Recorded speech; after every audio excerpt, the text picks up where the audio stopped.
है डॉक्टर भोइटे करके, उनका कॉल आ गया मुझे कि विजय जी ऐसी ऐसी बात है, मेरे पास ऐसा ऐसा पेशेंट आया है, उस पेशेंट के नाना और नानी मेरे पास बैठे और बुरी तरह से रो रहे। वो समझ में नहीं आ रहा है कि उनके फीलिंग्स किस लफ्जों में उनके पास मतलब वो बताए। रो रहे थे और उनकी एक पोती है जो तकरीबन 18-20 साल की है, यहाँ से तहसील पड़ता है कोरेगांव, वो कोरेगांव में है, वहां पर है, और उसको आपको देखने के लिए कल मॉर्निंग में जाना है। उन्होंने मुझे वो नानी का नंबर दे दिया। उसी शाम को मैंने नानी जी से कांटेक्ट किया। मैं बोला ठीक है। अब वो नाना और नानी दोनों भी टीचर है, उसी मतलब तहसील में टीचर है। तो बोले ठीक है, कल सुबह हम चलेंगे। कल मैं उनके साथ गया, वो दोनों लेके गए वहां पर। वहां पर जाने के बाद उनके उस लड़की के मतलब उनके लड़की और दामाद मतलब वो बच्ची के माँ बाप से भी मिले। काफी सीरियस लग रहे थे। उनके एक तो दोस्त भी और भी टीचर थे, दोस्त भी थे, बहुत सीरियस लग रहे थे, क्योंकि उनके घर में एक तकरीबन सा मातम सा छाया हुआ सब मैं महसूस कर रहा था। वहां जाने के बाद सबसे पहले तो उनकी फाइल वगैरह देखी बच्ची की, तो हिस्ट्री सुनी। हिस्ट्री से ऐसा पता चला कि 15 महीना पहले उसके नाक के लेफ्ट साइड में एक माउस बड़ा हुआ था, मतलब स्किन बड़ी हुई थी। तो उसके लिए वो हमारे सिटी के एक ईएनटी डॉक्टर का नाम नहीं लूंगा मैं शेयरिंग के दौरान, तो उनके पास गए थे।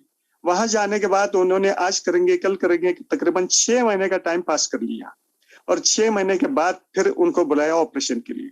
ऑपरेशन के लिए बुलाया। ऑपरेशन के दौरान पता नहीं क्या हुआ, उसके ब्रेन को जितना सफिशिएंट ऑक्सीजन जाना चाहिए था नहीं जा पाया उस बच्ची के, और वो कोमा में चली गई। जैसे कुछ देर बाद वो मतलब उन्होंने डॉक्टर ने काफी कोशिश किया, वो सक्सेस नहीं हो पाया। उसके माँ बाप और उसके नाना नानी को उनके इन्फॉर्म किया कि ये ऐसी ऐसी बात हो गई। उन्होंने बच्चे को सीधा उठाया और पुणे लेके गए। पुणे के सबसे बड़े ईएनटी हॉस्पिटल में गए। वहां डॉक्टरों से काफी दिन मतलब वहां इलाज करवाने के बाद, कई लाख रुपए खर्च करने के बाद बच्ची को कोमा की हालत में वो घर पे लेके आ गए। आने के बाद कईयों ने फंसाया, पुणे के डॉक्टर ने भी बताया कि आपका जो आपके सिटी के डॉक्टर है उनकी सबसे बड़ी गलती है कि वो सफिशिएंट ऑक्सीजन लेवल नहीं पहुंचा पाया उनके ब्रेन को, इसलिए वो कोमा में चले गए। ब्रेन सेल कुछ डैमेज हो गए। तो यहाँ आने के बाद उस डॉक्टर के ऊपर उन्होंने केस फाइल कर दिया कोर्ट में। जैसे कोर्ट का नोटिस गया, सेम डे उस डॉक्टर ने उनको 20 लाख रुपए मुआवजा दे दिया। खैर मुआवजा देने से या लेने से तो बात पूरी नहीं होती ना, बच्ची तो घर में चली गई। 15 महीने से वो बेहोश जैसी हालत में पड़ी थी, सेंसेशन नहीं था। और जब भी जग जाती थी सिर्फ आंखें खुली रहती थी, बाकी कुछ भी नहीं, बॉडी का सेंसेशन हाथ का नहीं, पैर का। और वो नाक के द्वारा मतलब वो पाइप लगी हुई थी जिसके द्वारा उसको मतलब वो लिक्विड मतलब चीज दे रखी थी, देते थे वो लोग। जैसे मैं वहां पहुंचा, ये पूरी कहानी मुझे पता लगी। चलो मैं बोला चलो बच्ची को देखना है। मैंने तो अंदर के रूम में गया, बच्ची को देखा मैंने। बच्ची लेटी हुई थी वर्टिकली, और उसके नाक में वो पाइप थी, और वो बिल्कुल डेड से मतलब एक कोमा में थी, तो मूवमेंट तो होगा ही नहीं। तो देखने के बाद मैं थोड़ा एक्यूप्रेशर का भी थोड़ा सा जानकार हूँ, तो थोड़ा उसके एक्यूप्रेशर पॉइंट, अभी 15 महीने एक जगह पे लेटी होने के बावजूद भी वो काफी मतलब कमजोर सी हो गई थी। तो सबसे पहले तो मैंने अपनी कंपनी, अपना product, how does it work, इसके बारे में पूरी जानकारी उन लोगों को दी थी। हालांकि उसके नाना नानी मास्टर थे, मास्टर है भी, तो उन्होंने बताया। इतनी अच्छी इंफॉर्मेशन आज तक हमारे लाइफ में हमें किसी भी डॉक्टर ने नहीं दी। बहुत खुश हो गए, उनके चेहरे पे थोड़ी सी रौनक आ गई, हंसी आ गई, क्योंकि उनको कॉन्फिडेंट हो गया कि ये जो बता रहे, जिसकी वजह से हमारी बच्ची शायद ठीक हो जाए 15 महीने के बाद भी। तो चलो मैं साथ में मतलब वो जैसे कि मेरे दोस्त डॉक्टर ने बताया, तो एक अपना 6,800 रुपए का प्रोडक्ट साथ में लेके गया था।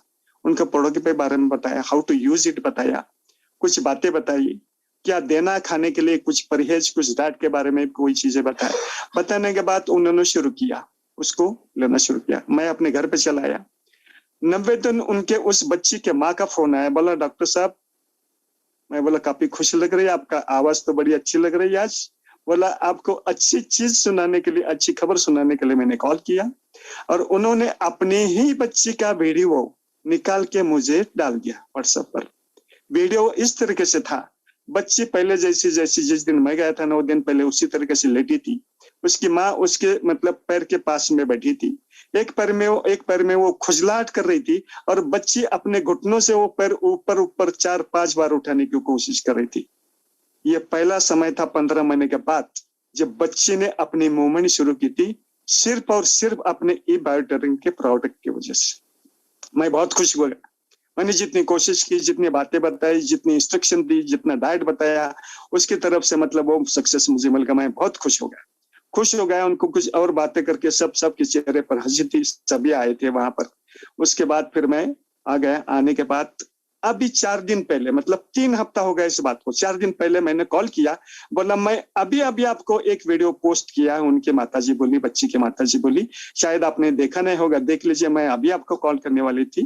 तो वो बच्ची का फेस, बच्ची की आंखें, बच्ची मतलब वो थोड़ा सा सिरा ना लेके मतलब आधी हाफ मोड़ पे मतलब बैठी हुई है, और काफी उसके चेहरे पर मतलब वो बहुत ही अच्छा महसूस कर रही थी अपने आप को। बात तो नहीं कर रही थी मगर माँ के साथ मतलब अब वो कुछ मूवमेंट कर रही थी, हाँ, आंखों का, गर्दन की और हाथ की। मुझे बहुत अच्छा लगा वो वीडियो। और मैं इस सक्सेस से और का कारण यही है अपना और सिर्फ अपना ई बायोटेरिंग का प्रोडक्ट। बहुत बढ़िया। हालांकि दूसरे दिन मैंने क्या किया, ये दोनों वीडियो है जो मैंने मेरे स्टेटस पे शेयर की है, आधा घंटे इनके अंदर उनके नाना जी का कॉल आया मुझको, बोला डॉक्टर साहब ऐसा मत कीजिएगा, ये जब तक ठीक ना हो तब तक आप किसी भी आपके स्टेटस पर उनको अपलोड मत कीजिएगा। क्योंकि ऐसा है, जब तक गॉसिप, समाज में क्या होता है, रहने वाले लोग, हमारे जो रिश्तेदार है, दोस्त लोग हैं, वो गॉसिप करते रहते हैं। तो मैं खुद बताऊंगी, जब वो पूरी ठीक हो जाएगी आप पूरा मतलब वीडियो और पूरी इंफॉर्मेशन लोड कीजिएगा। This is all about the my patient. Thank you. Sorry to come you again. Doctor साहब ने अभी जो ब्रेन रिलेटेड डिसीज के पेशेंट के बारे में जो शेयरिंग किया ना, उससे मेरे अपने पेशेंट की बात याद आ गई। जब भी मैं आप लोगों का शेयरिंग कर रहा था, सबसे पहले वो पेशेंट का जो मेरा प्रॉब्लम था वो था कि ऑक्सीजन की सप्लाई कम हो गई, जिसकी वजह से वो बच्ची कोमा में चली गई।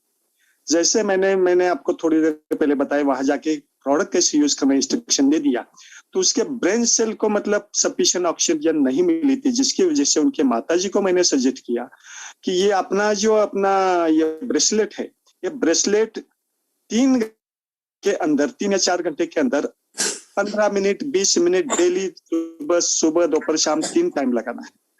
अच्छा। क्योंकि उनके ब्रेन सेल ही डीएक्टिवेट हो चुकी थी। अपने ब्रेसलेट की वजह से ब्रेन सेल एक्टिवेट हो गई, और all activities of the body are totally controlled by the brain itself, ये तो सभी को पता ही है।